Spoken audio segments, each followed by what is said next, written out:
So we're going to detail controversy. One of the things that are controversial is the fact that media reports our federal debt is $35 trillion. That ain't so. That's just the federal Congress debt, what they overpaid beyond what taxes they collected. It is a hidden tax. It is our tax divided equally. That's about $359,000 per each and every one of 100 million workers. You got an extra $359,000 laying around. Still want to spend?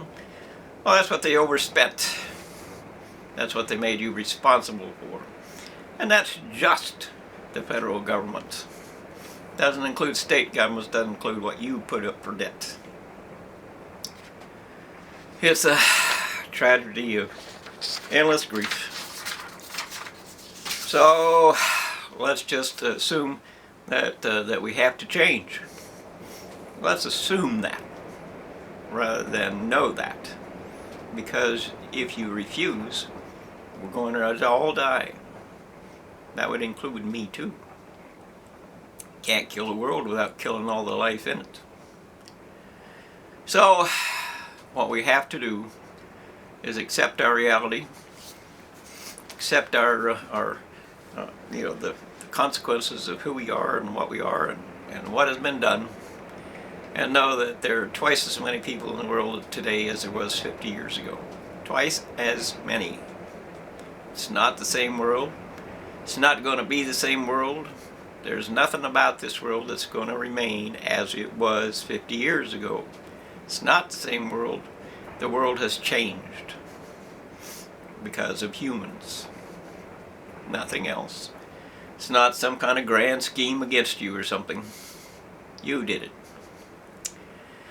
So, in order to provide compliance for what we do and what we need and what we say and what we think and what we are, we have to divide as groups, just like every nation ever did throughout all of history. They divided into nations because they were different groups of people who wanted to do different things with their lives, just like religion divides itself into different groups, do different things, believe different things, and so on. And that means that every form of every type of every description that is human, just like, there are varieties of antelope and varieties of dogs and cats and what have you, there are varieties of people that are, predictable in some form or fashion, because, this is what their group does. And mixing groups is a bad thing, because we're going to have to divide into the groups that we are. In this America, that would mean that, we have to divide the nation up into the sections that are for, Spanish over here and Chinese over there and European over here, and every little group in between gets its own little section that is yours and yours alone, and nobody but you can live there. No, you can't sell it to some other foreigner. No, you can't do that. No, you can't, because that's how we're going to have to do in order to be able to regulate anything. And for instance, we have to regulate how many children are born. We cannot continue overpopulation. It won't work. We'll die. It's extinction for certain. And that means the groups that do participate and do well and obey the realities of our lives can have a lot of freedom.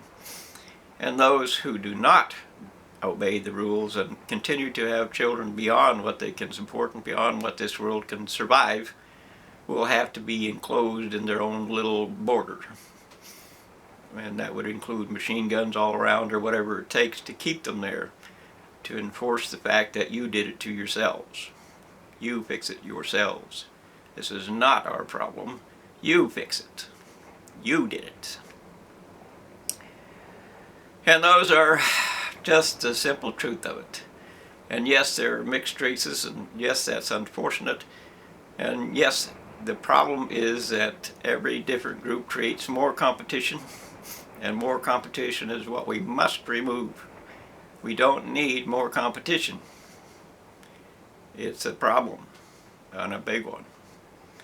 So we have to do what we have to do in order to keep this world alive, and that would include changing big nations into small nations so that we can control their armies with policing international forces that are going to take our leaders to court and make them answer for the decisions that were not right for ourselves. We need to police our world and ensure that the oceans survive and so on.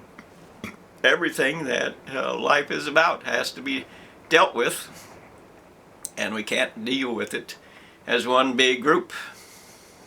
We can't, because you can't single out anybody. That's what rules are for, singling out somebody else.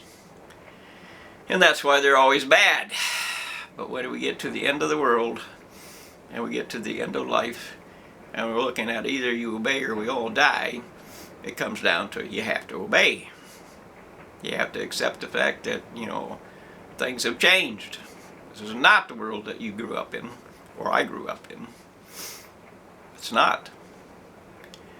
And artificial intelligence is not going to help you. It's talking to the dead. This is what the dead say. The dead, not the living. We need to adjust for life. We need to accept the fact that we are alive, that we have needs, that you can't have it all,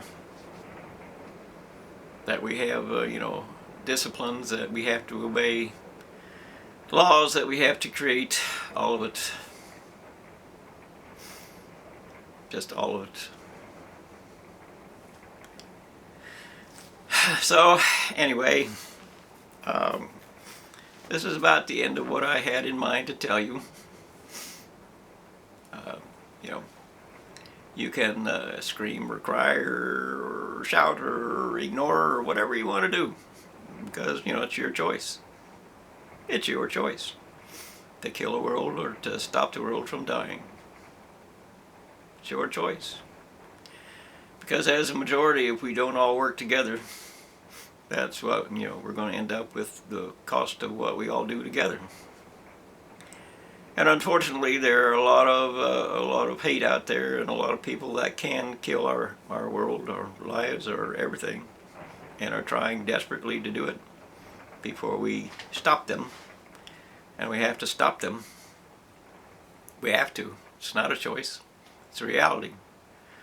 We have to stop the universities from continuing their mutilation of life. We have to stop them from continuing to threaten our world with trying to bring atoms on fire. We have to stop them from doing everything.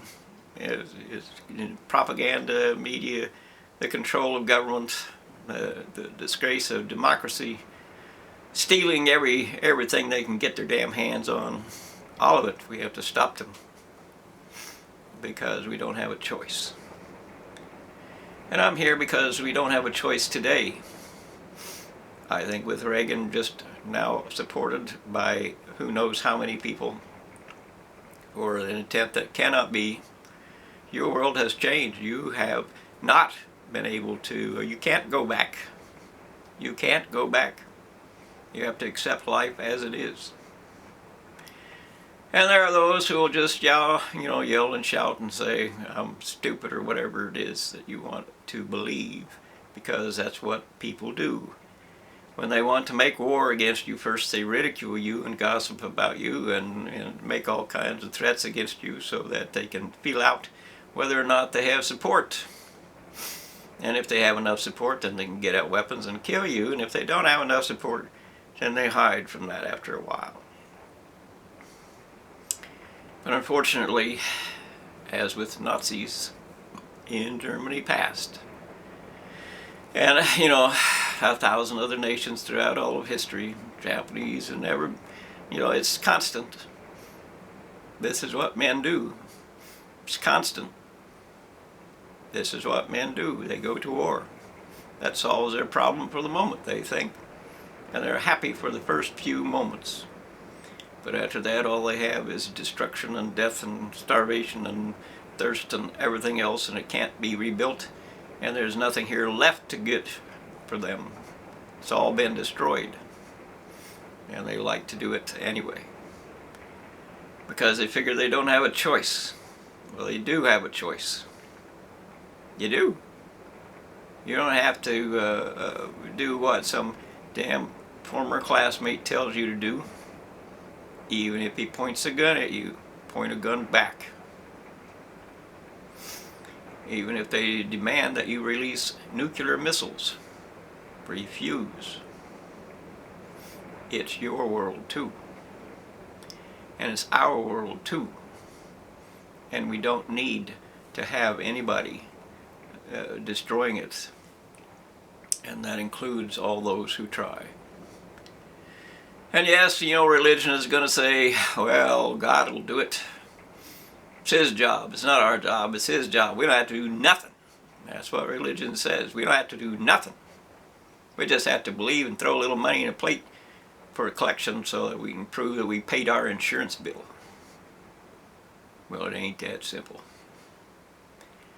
And you're going to know it. And the reality is that we have to make a decision that means we'll choose between life or death for this planet. And you say, well, we'll wait until we prove, we'll wait until it's absolutely certain.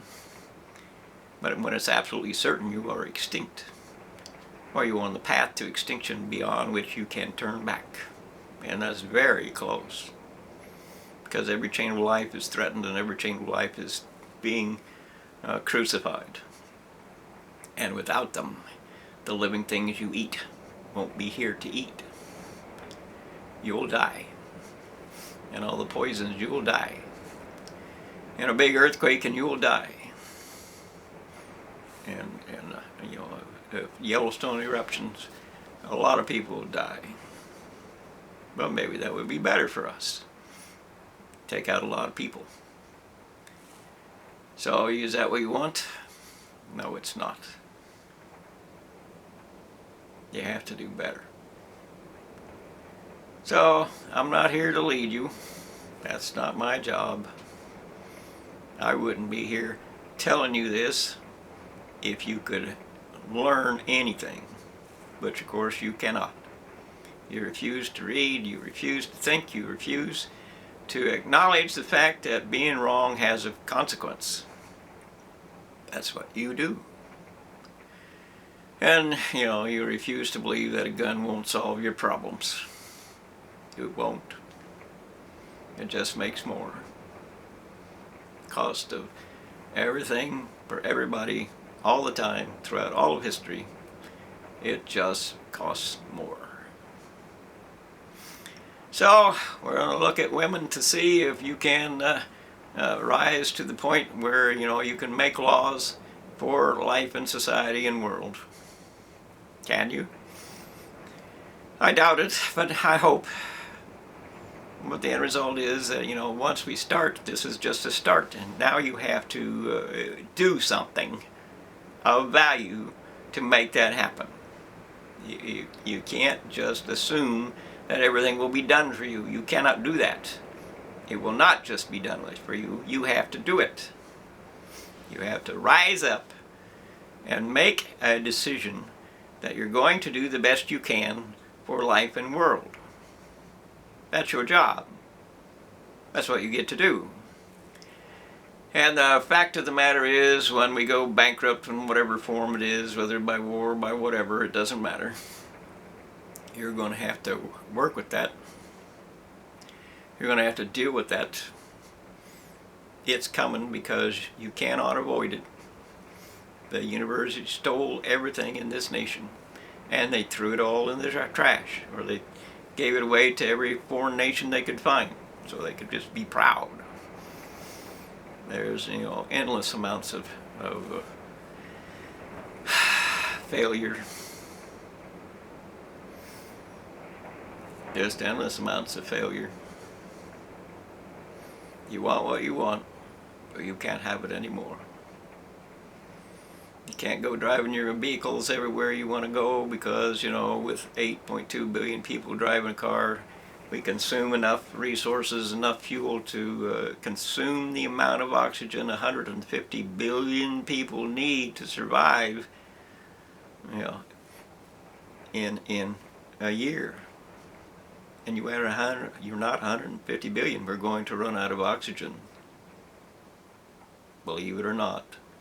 Doesn't matter what they tell you. They've been lying for 50 years. Why do you believe them at all? The university is not your expert. They're not your God. They're not going to dry every tear with their mutilation of life. They're just extortionists and criminal organizations, and that doesn't mean doctors necessarily. That just means, the people in charge. The people in charge are collecting all the money. And they want your money, and that way we need limited capitalism to control them.